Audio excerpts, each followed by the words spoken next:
Mapagpalang gabi po mga kapatid. Hallelujah Jesus. Good evening po, Brother Galoy.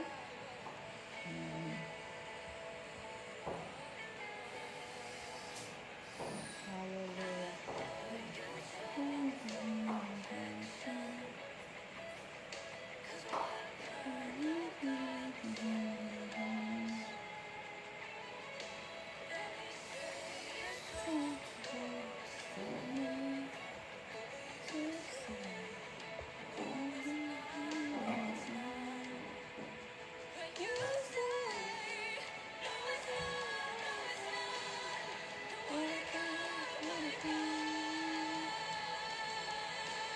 Hallelujah.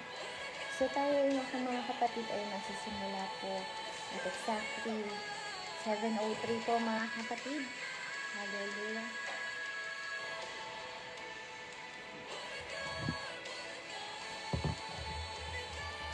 Hallelujah Jesus.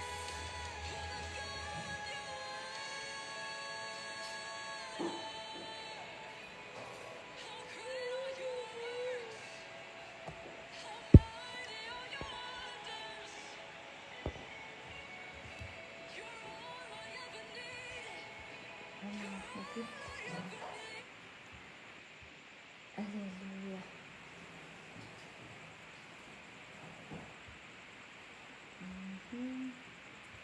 Hallelujah Jesus. Hallelujah.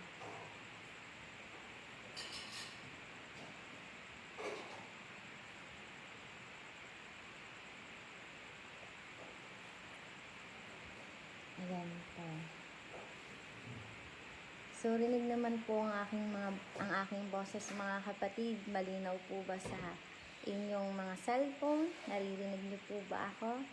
Ayan. Comment lang po kayo mga kapatid kung medyo mahina para po malakasan ko ng konti ang aking boses. Hallelujah. Ayan po. So mga kapatid, 7:03 na po at lumalalim na din po ang gabi at mabilis pong oras kaya po ay tayo ay magsisimula na rin po. Hallelujah, hallelujah. So bago po ang lahat mga kapatid, sandali po.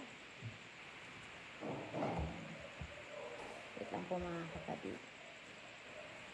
Wait lang po. Hallelujah. So mga kapatid, hallelujah Jesus. Bago po tayo magsimula, hallelujah. Dinig po ba ang aking boses mga kapatid? O di po ba sa inyo? Ayan, hallelujah. So ating pong palakpakan, purihin at sambahin ang ating Panginoon sa mga oras na ito. Hallelujah, hallelujah, hallelujah Panginoon. Maraming salamat po sa mga oras na ito. Dinadakila, itinataas po namin ang iyong tanging pangalan Panginoon at wala na pong iba. Hallelujah. You deserve the highest praise, the highest glory, O God. We give back to you all the honor and praise, Panginoon, sa mga oras na ito. Nagpapasalamat po kami sa buong araw pong nagdaan. Salamat po sa pag-iingat. Salamat po sa pagmamahal. Salamat po sa proteksyon na ipinagkaloob niyo po sa bawat isa. Nawa, Panginoon, gamitin mo po ako, tulungan mo po akong ipangaral ang iyong salita na may kalinawan, Panginoon. Ikaw po ang nangunguna po sa amin. Hallelujah, Panginoon. Pagkalinisan mo po nawa ang aming puso, ang aming isipan, upang sa gayon habang po dumadaloy po ang iyong salita, Panginoon, ay maging malinaw at ito po ay tumimo sa aming mga puso, sa aming mga isipan, at ito po ay isabuhay po namin. Hallelujah. We believe, Panginoon, this night you were going to remind us, reveal something on us again by the story that we are going to use in one of your instrument, isa sa mga naging instrumento mo sa kwento po ng sa Bible, Panginoon. Naniniwala po kami that this is the right time, this is the right moment for us to continue to serve more and further, Panginoon. Hallelujah, hallelujah. Salamat po sa gabing ito. Sa iyo ko po idinudulog, dinadalangin ang lahat ng ito. In Jesus' name, amen, amen, amen. Hallelujah. So mga kapatid, medyo mainit, pero hallelujah. Maraming salamat po sa ating Panginoon na muli na po tayong nagamit sa kanyang gawain. Hallelujah. So, rinig naman po ang aking boses mga kapatid. Malinaw po ba sa inyong mga screen? Hallelujah. Sabihan nyo lang po ako kapag medyo mahina para po malakasan po natin at marinig nyo po ako ng maayos. Hallelujah. Muli, isang mapagpalang gabi po sa bawat isa at welcome na welcome po sa ating night exhortation. Hallelujah. So mga kapatid, pahintulutan nyo po ako basahin ang ating scripture sa gabing ito at kung kayo po ay may mga Biblia, hallelujah, magsibukas po kayo sa akin sa Acts chapter 9 verse 3 to 5 mga kapatid. And as he journeyed, he came near Damascus, and suddenly there shined round about him a light from heaven. And he fell to the earth and heard a voice saying unto him, Saul, Saul, why persecutest thou me? And he said, Who art thou, Lord? And the Lord said, I am Jesus, whom thou persecutest. It is hard for thee to kick against the pricks. Sa Tagalog mga kapatid, at samantalang siya'y naglalakbay nang malapit na siya sa Damasco, ay biglang kumidlat sa palibot niya ang isang liwanag mula sa langit. At siya'y nasubsob sa lupa at narinig ang isang tinig na nagsasabi sa kanya, Saul, Saul, bakit mo ako pinag-uusig?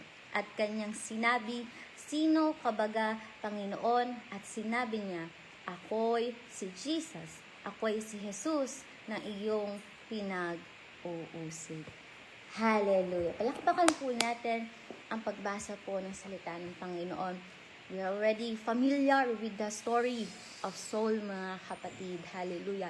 Ito pong nabasa po nating versikulo. Ito po yung parte ng storya kung saan papunta po siya sa Damascus para po usigin ang mga Kristiyano pong naniniwala, nananampalataya po sa nagngangalang Jesus. Andun po siya, meron na po siyang tinatawag na authority para po kunin, usigin, or hulihin ang mga Kristiyano po doon. But the Lord did something before pa po siya makapunta sa Damascus.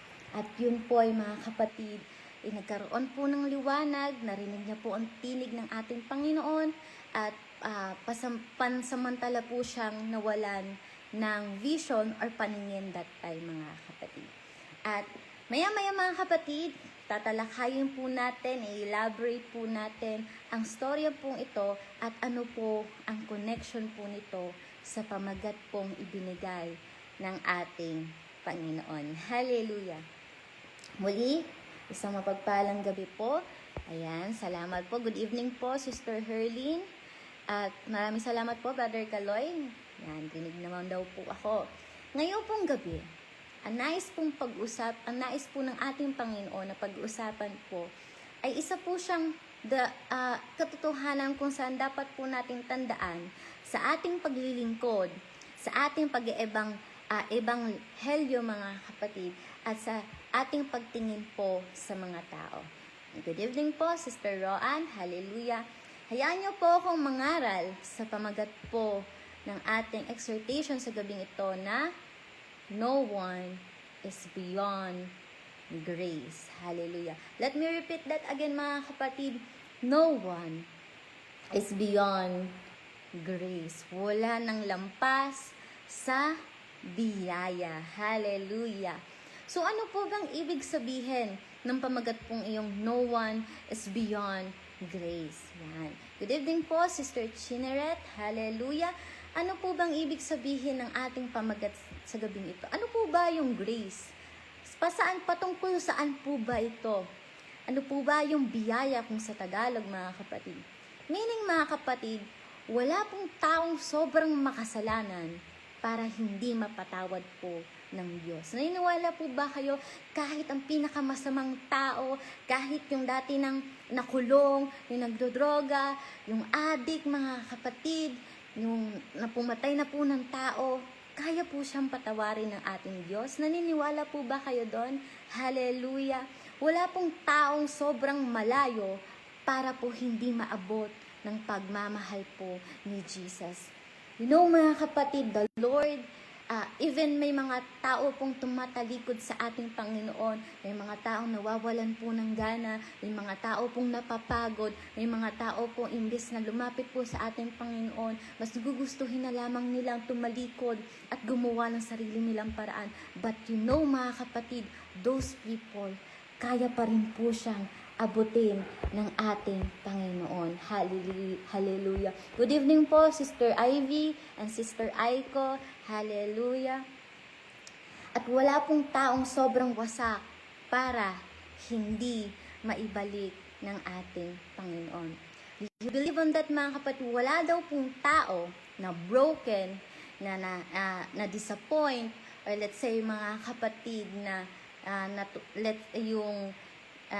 hindi po nakuha yung pangarap niya, or kaya naman po natalisod mga kapatid, ang hindi po kayang maibalik ng Panginoon. Because mga kapatid, this night, God will reveal something.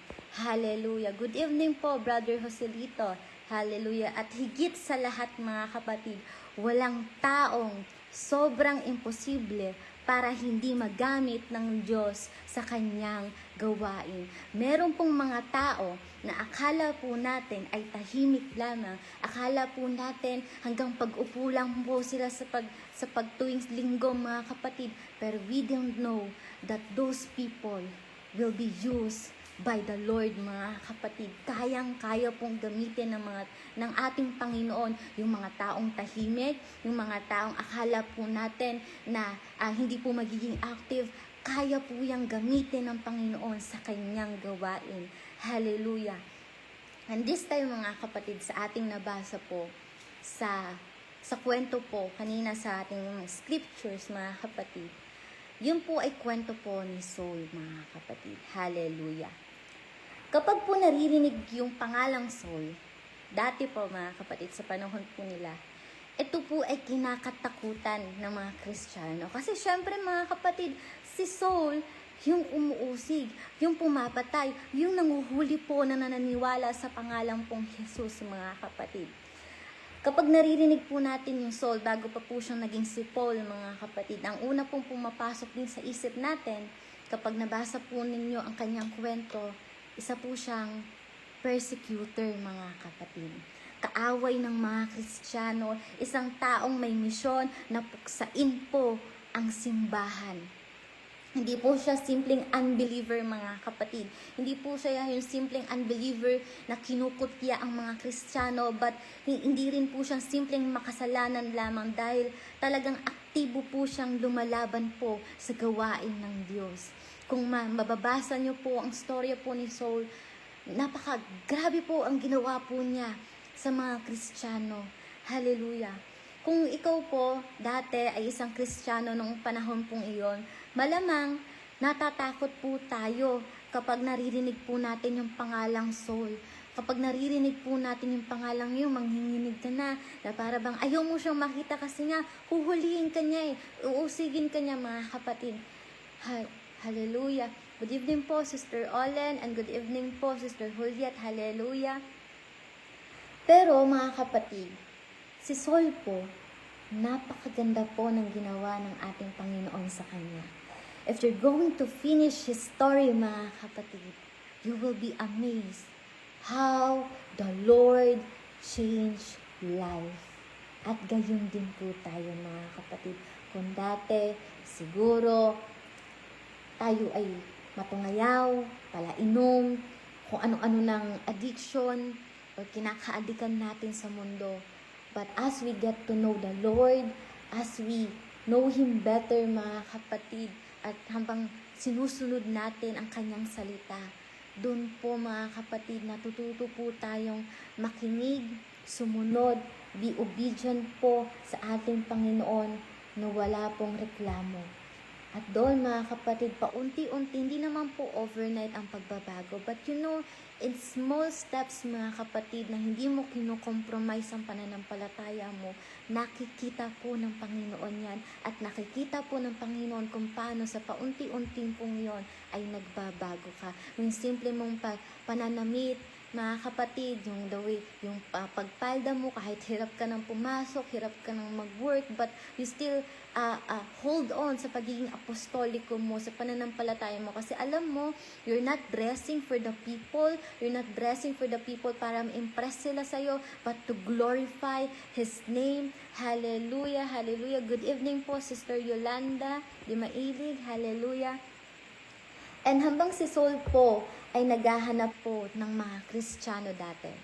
Hallelujah. Si Saul po, naghahanap siya ng mga Kristiyano para usigin, para kunin mga kapatid.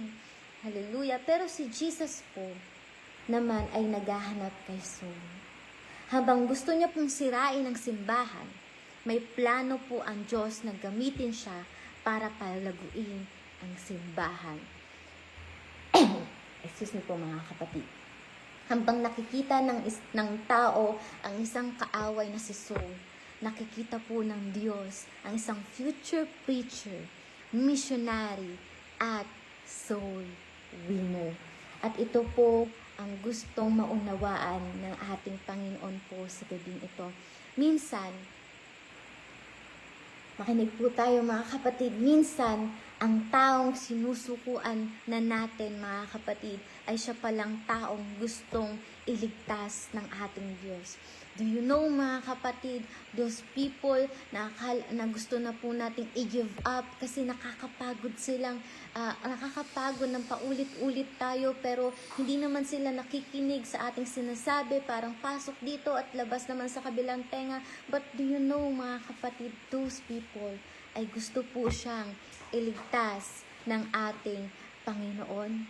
Hallelujah. Kaya kapag pinag-uusapan po natin ang mga kaluluwa, ang souls mga kapatid, hindi po tayo dapat tumingin gamit ang mata ng tao. Because if we're going to see them in our own eyes, syempre i-judge natin sila mga kapatid. Una nating mapapansin kung paano sila mamuhay, kung anong itsura nila, maganda ba sila, gwapo ba sila, mga kapatid, hindi ba gayong kaaya. Pag tinitingnan po natin, nagbe-base po tayo sa sarili po nating kaalaman. Dapat po mga kapatid, hallelujah, matuto po tayong tumingin gamit ang puso ng ating Diyos. Hallelujah. Hallelujah, Jesus. And now mga kapatid, grace can reach the most unlikely person. Kung may tao po sa Biblia, hallelujah. Wait lang po mga kapatid, kung may tao po sa Biblia na masasabi nating pinaka-imposibleng maligtas, na para bang wala na po talagang pag-asa, isa na po doon sa listahan, o marahil isa na po si Saul sa listahan mga kapatid. Araw-araw po mga kapatid niyang inuusig ang mga mananampalataya. Pumapasok po siya sa mga bahay-bahay. Hallelujah, doon sa Jerusalem mga kapatid, pinapadakip niya yung mga sumusunod kay Jesus. Wala po siyang awa sa lalaki, sa babae, o sa matanda mga kapatid. Good evening po, Sister Chelo, hallelujah. Pero sa gitna po ng kanyang kasalanan mga kapatid, hinabol po siya ng biyaya ng ating Diyos. Hindi po hinintay ni Jesus na magbago muna siya. Hindi po hinintay ni Jesus na magsisi muna siya. Hindi po hinintay ni Jesus na maging mabuting tao muna siya.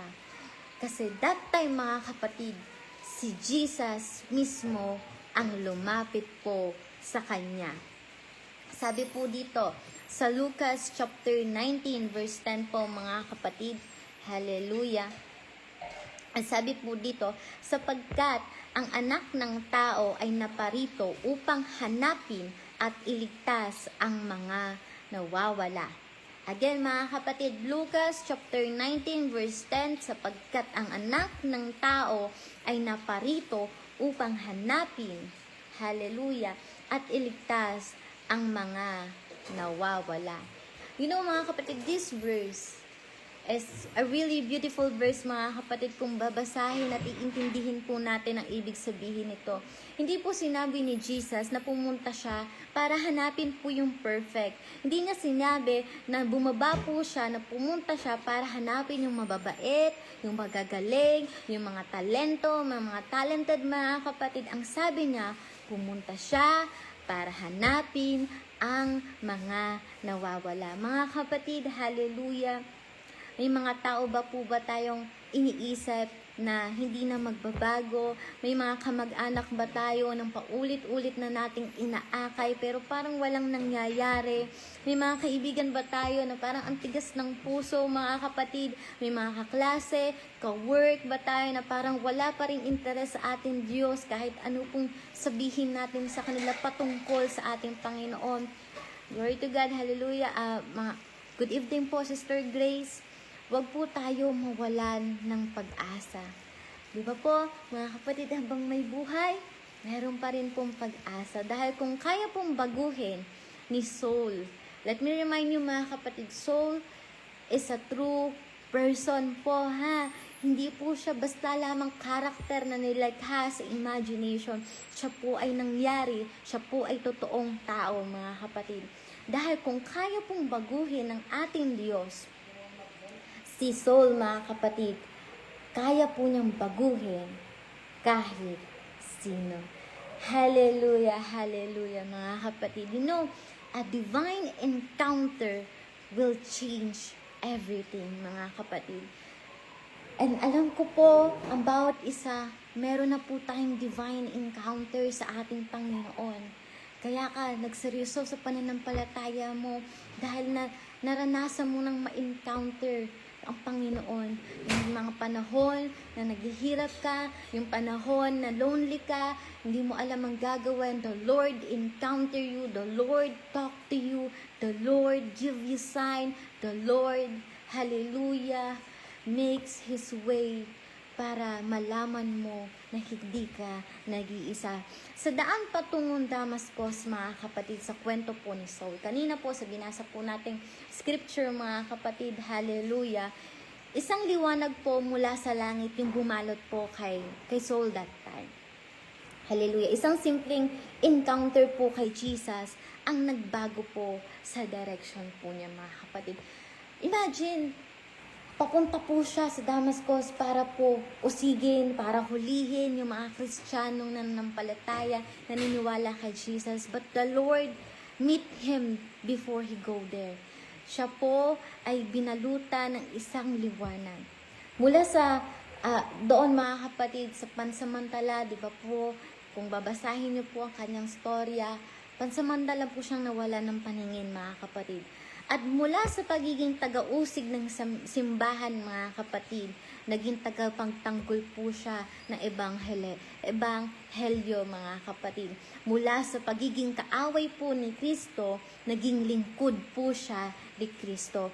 Ito po yung kapangyarihan po ng tunay na encounter po kay Jesus, mga kapatid. Hallelujah. Hindi lang po ito na binabago niya yung ugali, binabago po nito ang puso, binabago po nito ang pananaw, binabago po nito yung layunin or purpose po natin sa ating buhay. Hallelujah. Sabi nga po sa 2 Corinto 5:17, mga kapatid, kaya kung sino man ang na kay Kristo, isa na siyang bagong nilalang. Hallelujah. Excuse me po, mga kapatid. Kaya kung ang sino man ang kay Kristo, isa na siyang bagong nilalang. Wala na ang dati niyang pagkatao. Hallelujah. Siya po ay binago na. Tunay nga po, mga kapatid, kapag po na nakilala po ng tao si Jesus, may pagbabago po. Hallelujah. Do you believe on that, mga kapatid? Hallelujah. Hindi po ibig sabihin, kapag na-encounter na po natin si Jesus, perfecto na po agad tayo, mga kapatid. Pero, magkakaroon po tayo ng bagong direksyon sa ating buhay. Marami pong tao ngayon, naghahanap po sila ng pagbabago sa iba't ibang paraan, mga kapatid. may naghahanap ng pera, may naghahanap sa relasyon, may naghahanap sa social media, may naghahanap sa kasikatan, may naghahanap sa pera. Pero ang tunay na pagbabago po ay matatagpuan lamang po sa ating Kristo. Hallelujah. Hallelujah. Sabi nga po ng Sister Herlin, minsan para makita natin ang kapangyarihan ng Diyos ay kailangan natin hindi makita ang mundo. Hallelujah. And mga kapatid, God doesn't just save people. You know that, mga kapatid, God doesn't just save people. He gives them a mission. You know, mga kapatid, kapag po iniligtas sila ng Panginoon, tayo po, iniligtas po tayo ng Panginoon. Nagtapos na po ba ang ating layunin sa buhay? Ibig sabihin po ba kapag nabaptize na tayo, kapag sumimba na tayo ng tuwing linggo, are we already saved? Doon na po ba nagtatapos ang ating purpose? And the answer is no, mga kapatid. Hindi po nagtatapos ang layunin po natin na maligtas lamang po tayo. He give us a mission po. Pagkatapos maligtas po ni Saul, hindi naman po siya pinaupo lang po ng Diyos, no? Hallelujah. Hindi po sinabi ng Diyos kay Saul, okay, ligtas ka na. Okay ka na. Pwede ka nang magpahinga. Pwede ka nang umalis diyan at ligtas ka na. May ipinagawa agad po ang Panginoon sa kanya. Meron po siyang mission, meron po siyang layunin, may purpose po siya, may assignment man po siya agad, at iyon ay maabot ang mga kaluluwa. At katulad po ni Saul, mga kapatid, the Lord already give us the mission. The moment we are baptized, the moment na nakilala po natin ang Panginoon at niligtas po niya tayo, He give us the mission to share the whole gospel to the whole world by the whole church, mga kapatid. Ibig sabihin, lahat po tayo, hindi po sinabi to share the whole gospel to the whole world by pastor. No, mga kapatid, hindi lang po si pastor ang mag-share po, ang magte-testify ng goodness, ng kapangyarihan po ng Panginoon. Sabi po, by the whole church, lahat po tayo ay gagalaw. Maski bata, hanggang sa mga kabataan, hanggang po sa mga matatanda, lahat po tayo ay may mission. And that is to share the whole gospel to the whole world, mga kapatid. Hallelujah. Napakahalaga po ng soul winning, mga kapatid. Hindi lang po tayo iniligtas para makarating sa langit. Iniligtas tayo para po maging instrumento ng ating Diyos sa pag-abot po sa ibang taong nangangailangan po ng kanyang salita.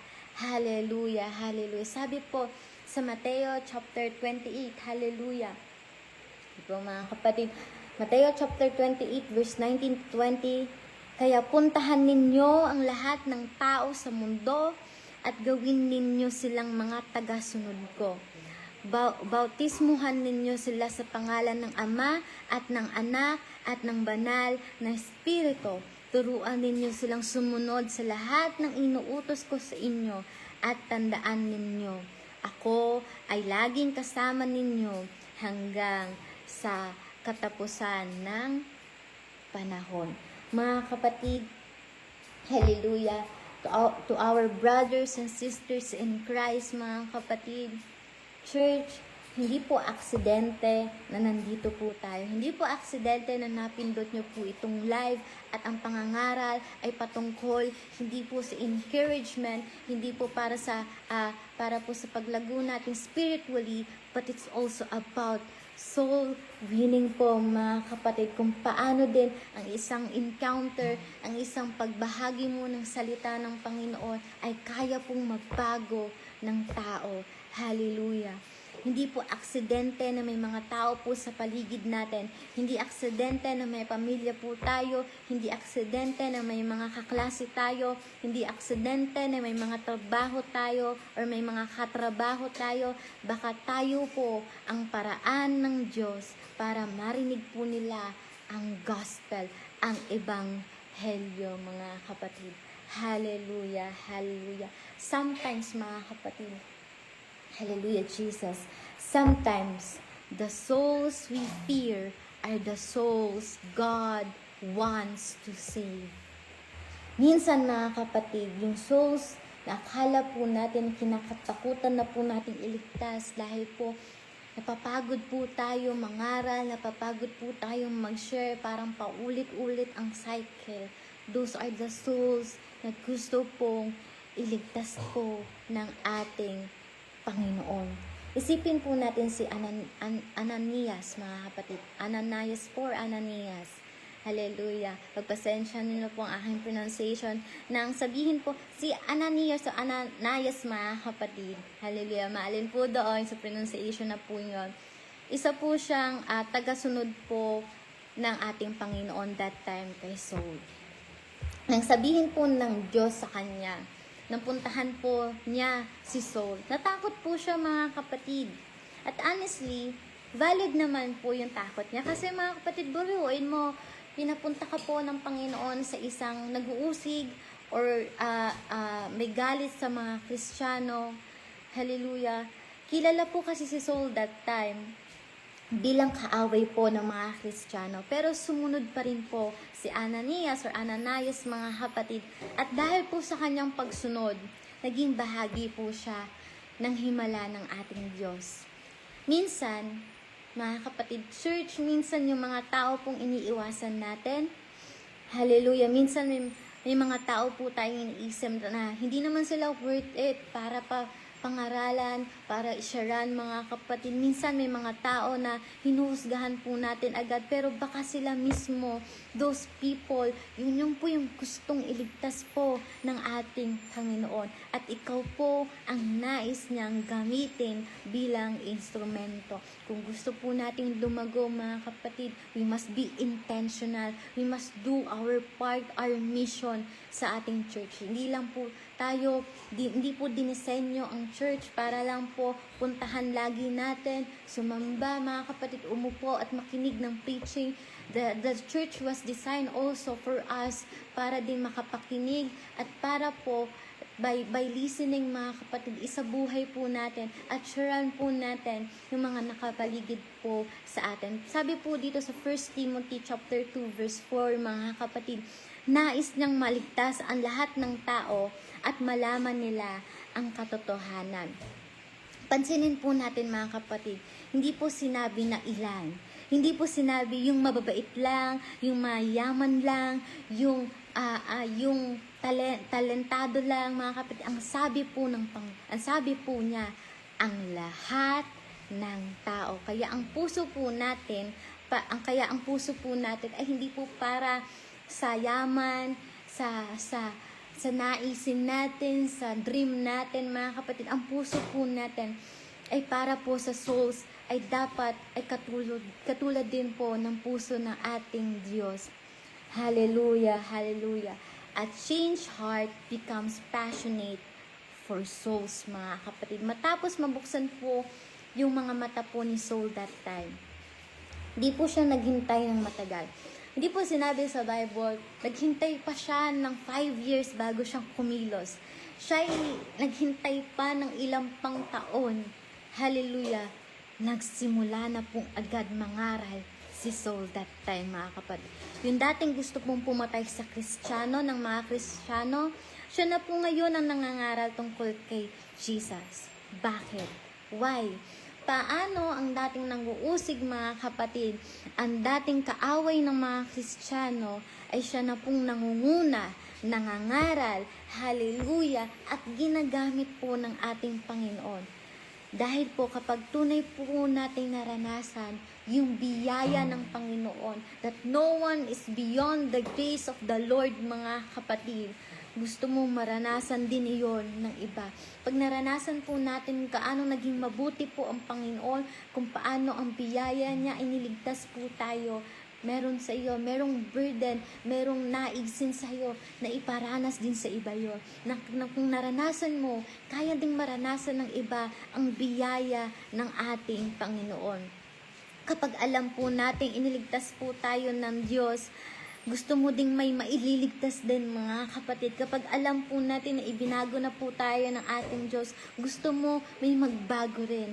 Hallelujah. Sabi po sa Romans chapter 10 verse 14, paano sila tatawag sa Kanya kung hindi sila sumasampalataya sa Kanya? At paano sila sasampalataya kung hindi nila siya naririnig? At paano nila maririnig kung walang nangangaral, mga kapatid? Mga kapatid, maraming taong nawawala. Maraming tao pong nawawala ng direksyon. Akala po nila, puro sikat, puro kasikatan, puro pera, puro magagarbong gusto nila, mga kapatid. Maraming tao pong sugatan, maraming tao pong hindi nakakakilala sa ating Panginoon. At baka po tayo ang ginagamit ng Diyos para makarating po sa mga taong iyon, mga kapatid. Hallelujah. Hallelujah. And before, mga kapatid, tayo will continue, baka po magtaka kayo, sino ba si Saul? Bakit si Saul ay naging Paul, mga kapatid? The man that once feared as Saul was known throughout the world as Paul na ngayon. Iisa lang po ang ating ginagamit na tao. Ang Bible character, mga kapatid, si Saul ay si Paul po, mga kapatid. At mamaya-maya, tatalakayin po natin yan. Hallelujah, hallelujah. You know, mga kapatid, the greatest miracle is a changed life. Maraming himala po sa Biblia. And in the Bible, mga kapatid, all of those stories are true. Hindi po imagination, hindi po gawa-gawa. Those stories, mga kapatid, ay nangyari mismo. May himala po. May bulag na nakakita, may pilay na nakalakad, may patay na nabuhay. Pero isang pinakamagandang himala ay ang pagbabago po ng puso ng tao. Katulad po natin, we're also in the middle. Dati po, tayo po ay hindi po ganito. Yung pananalita po natin, yung pananamit natin, yung kung paano tayo makitungo sa ibang tao. Hindi po tayo ganito. Pero binago po tayo ng ating Panginoon. Binago po niya yung puso natin, ang spiritual po natin. Dahil kapag binago po ng Diyos ang puso, binabago na po niya ang buong buhay po natin, mga kapatid. At yun po ang nangyari kay Saul, mga kapatid. Hindi lang po nabuksan ang mga mata niya that time. Nabuksan po ang kanyang puso. Na-realize niya kung gaano kadakila, gaano ang biyaya ng Panginoon. Hallelujah. Hindi lang po nagbago ang kanyang pangalan. Nagbago po ang kanyang misyon mula sa pag-uusig. Naging tagapangaral na po siya ng ating Panginoon. Nagbago po ang kanyang buhay. Hallelujah. Sabi po sa Ezekiel chapter 36 verse 26, mga kapatid, bibigyan ko kayo ng bagong puso at bagong espiritu. Aalisin ko ang inyong pusong bato at papalitan ko ito ng pusong may malasakit. Ganyan po ang ginagawa ng Diyos. Kung dati, tayo po ay matataray, tayo po ay matungayaw, dati po tayo po ay matigas ang ating puso, pero kaya niyo po tayong baguhin, mga kapatid. And I know, mga kapatid, most of us know, lahat po tayo kaya pong i-testify kung paano tayong binago ng ating Panginoon. Even me, mga kapatid, ilang beses ko na na-testify kung paano po ako binago ng Panginoon, kung paano kung dati, mga kapatid, wala talaga po akong buhay, mga kapatid, but the Lord changed me, and I know the Lord also doing that to you, mga kapatid. Hindi lang po siya naglilinis, hallelujah, nagbabago po siya.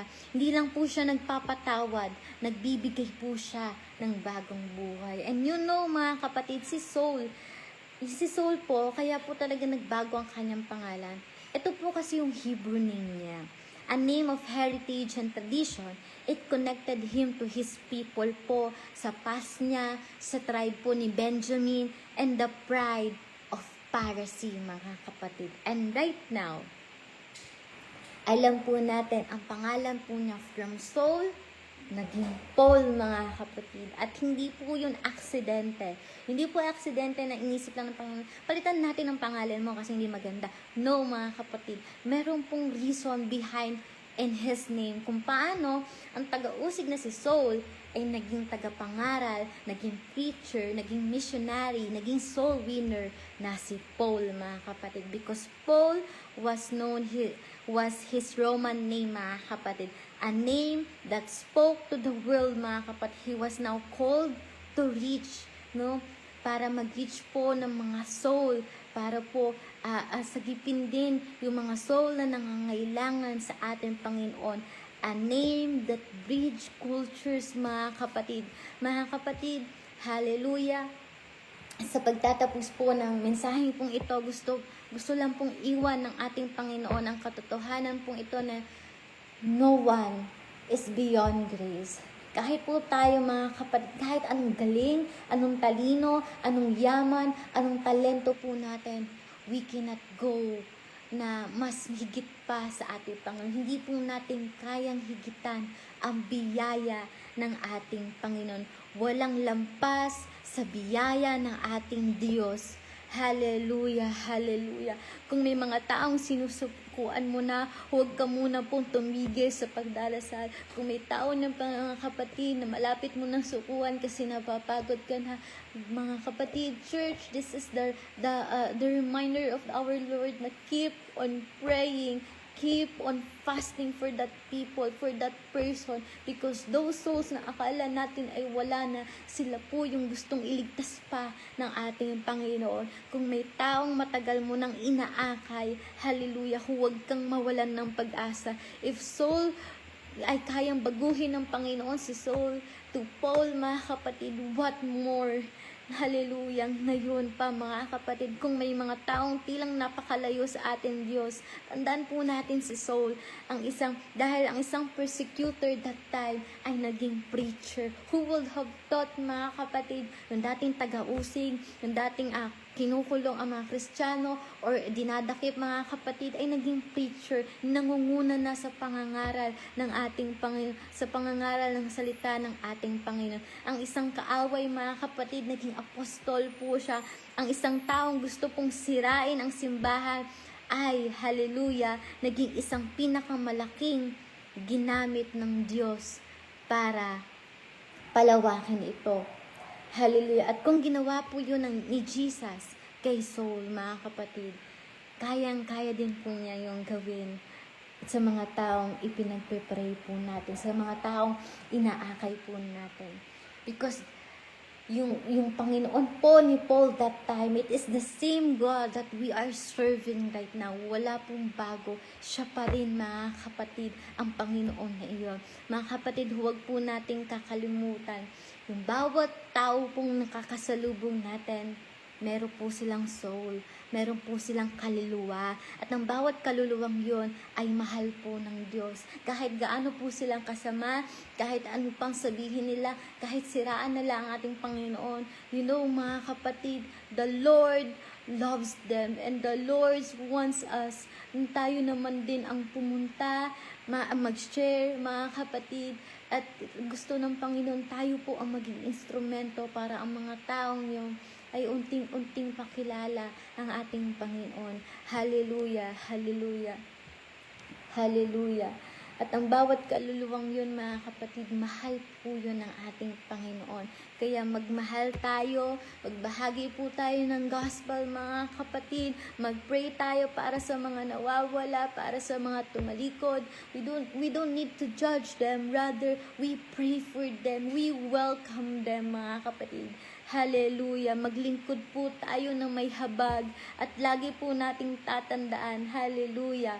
Hindi natin alam kung sino ang susunod na soul na magiging Paul, mga kapatid. Hindi natin alam kung sino ang susunod ng kaluluwang babaguhin ng Diyos. Maybe yung inaakay mo, yung pinagpipray mo, yung kamag-anak mo, kapatid mo, mahal mo. Hallelujah. Malay mo, sila yung gusto pa ng Panginoon sa kanyang kingdom para gamitin. Sila yung mga kaluluwang babaguhin ng ating Panginoon. Dahil walang tao, mga kapatid, walang tao lampas sa biyaya ng ating Diyos. We cannot comprehend, hallelujah, His grace, mga kapatid. Tama po si Sister Herlin, we cannot comprehend the grace of God. Hindi po natin kayang maabot, maintindihan ang biyaya ng Panginoon because iba po ang pag-iisip ng Panginoon sa atin. And His grace is always beyond. No, mga kapatid, no one is beyond His grace, mga kapatid. Hallelujah. No one is beyond grace. Hallelujah, hallelujah, hallelujah. Ating pong palakpakan, ating pong purihin, sambahin ng ating Panginoon sa gabing ito. Hallelujah, Jesus, hallelujah. We glorify, we magnify your name, Panginoon. Pinupuri, sinasamba namin ang pinakadakila mong pangalan sa gabing ito. Hallelujah. Salamat po, Panginoon, at sa iyong salita, that no one is beyond your grace. Hallelujah. Hindi po namin kaya i-comprehend ang biyayang ibinibigay mo sa amin. Salamat po na iniligtas mo kami. Salamat po sa biyaya mo. Salamat sa iyong pagmamahal. Salamat, Panginoon, at kami kinita mo. Kami nakita mo ng mga panahong walang-wala kami. Yung mga panahong, Panginoon, na hindi namin alam kung saan kami tatakbo. Maraming salamat. Ikaw ang nagpakita. Ikaw ang nagparamdam. Ikaw ang nag-remind sa amin. Hallelujah, ikaw ang gumagamit ng tao para lalo kaming mapalapit sa iyo, para namin makilala ka. Nawa, Panginoon, kami din po, hallelujah, magkaroon po kami ng burden magkaroon po kami ng burden para sa mga kaluluwang nangangailangan sa iyo. Nahiya mo kami, Panginoon, hindi man kami gaanong kagaling, hindi man kami gaanong katalino, but by your grace, by your wisdom, hallelujah, use us in your kingdom, hallelujah, to save those people, Panginoon, na nangangailangan sa iyo. Use us, Panginoon, na para po sila imaligtas, hallelujah, sa iyong kaharian. Sila po imaligtas po, kasama ka, hallelujah, na nangunguna po sa amin. Ikaw po ang manguna, ikaw po magbigay sa amin ng kaalaman. Bigyan mo po nawa kami ng courage, ng boldness, to share, to testify to those people that needs you, Panginoon, hallelujah.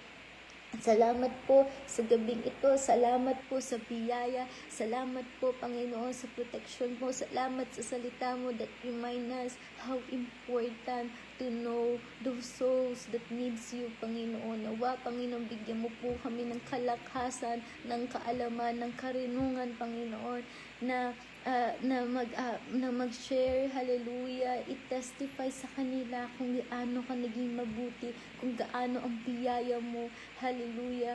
Hiniligtas kami nung kami ay nanghihina, nung kami nawawalan ng direksyon. You become our light, you become our path, Panginoon. At iniwala po kami kung paano mo kami iniligtas, Panginoon. Gayon din, Panginoon, sa misyon na ibinigay mo sa amin, ay kami din po, we're going to share the whole gospel to the whole world by your grace, by your power, hallelujah, by your love, Panginoon, and by your Holy Spirit. Sa iyo po namin dinudulog, dinadalangin, hallelujah, sinusurrender sa iyo po lahat, hallelujah. At sa mga oras na ito, Panginoon, we pray, Panginoon, nawa po ay magkaroon po ng courage, ng lakas ng loob, ng burden, ang bawat kapatiran po namin sa UPC Akbalayan at sa mga nanonood pa, Panginoon. Ikaw po siyang humawak, ikaw po siyang mag-guide po sa amin, sa aming mga lalakbayin, Panginoon. Nawa sa aming path ng tinatahak, Panginoon, ikasama ka namin. It will always be aligned in your will, hallelujah. And while we're going to that path, Panginoon, tulungan mo kami, hallelujah, to share your gospel sa mga taong nakakasalamuhan namin, sa mga kaluluwang nangangailangan sa iyo, hallelujah.